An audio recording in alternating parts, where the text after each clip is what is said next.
మీకు dry fruit laddu ఎలా చేయాలో తెలీదా? సో నేను ఇప్పుడు చెప్పబోతున్నా. ఫస్ట్ ఘీ వేసుకుంటాం, దాని తర్వాత బాదాం, cashew, walnuts and sunflower seeds వేసుకుంటాం. దాని తర్వాత మనం ఇవన్నీ వేసుకొని ఫుల్ దోరగా వేయించేసుకోవాలి స్టవ్ పైన. సో అవి సిమ్లో పెట్టేసుకొని మనం అవి స్లోగా వేయించుకోవాలన్నమాట. దాని తర్వాత మనం ఇవన్నీ తీసేసుకోవాలి. సో ఇప్పుడు మనం సడన్గా డ్రై ఫ్రూట్ లడ్డు ఎందుకు చేసుకుంటున్నామనంటే ఓన్లీ ఫర్ హెల్త్ పర్పస్ కోసం. సో మనం బేసికలీ మనం వెయిట్ గెయిన్ అవ్వడానికి కూడా ఇది యూస్ఫుల్ అవుతుందన్నమాట. ఇంకా చిన్నపిల్లలకి, పెద్దవాళ్ళకి, ఇంకా ప్రెగ్నెంట్ లేడీస్కి ఇట్లాంటి డ్రై ఫ్రూట్ లడ్డు చాలా బాగుంటుంది అండ్ లైక్ హెల్త్ కూడా చాలా బాగుంటుంది అనమాట. అందుకోసమే మనం ఇది ఇప్పుడు చేయబోతున్నాం. So let's get started. So ఇలా దోరగా వేయించుతున్న కొద్దీ అదొక మంచి కలరిష్ అవుతూ ఉంటుంది అనమాట.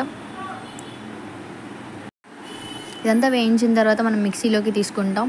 మిక్సీలో తీసుకున్న తర్వాత ఇదంతా పౌడర్ చేసుకోవాలి మైల్డ్గా, లైక్ మొత్తం పౌడర్ అవ్వకూడదు. సో అయిన తర్వాత మనం డేట్స్ తీసుకోవాలి. నెక్స్ట్ డేట్స్ తీసుకొని అది కూడా మిక్సీ పట్టేసుకుంటాం ఫుల్గా.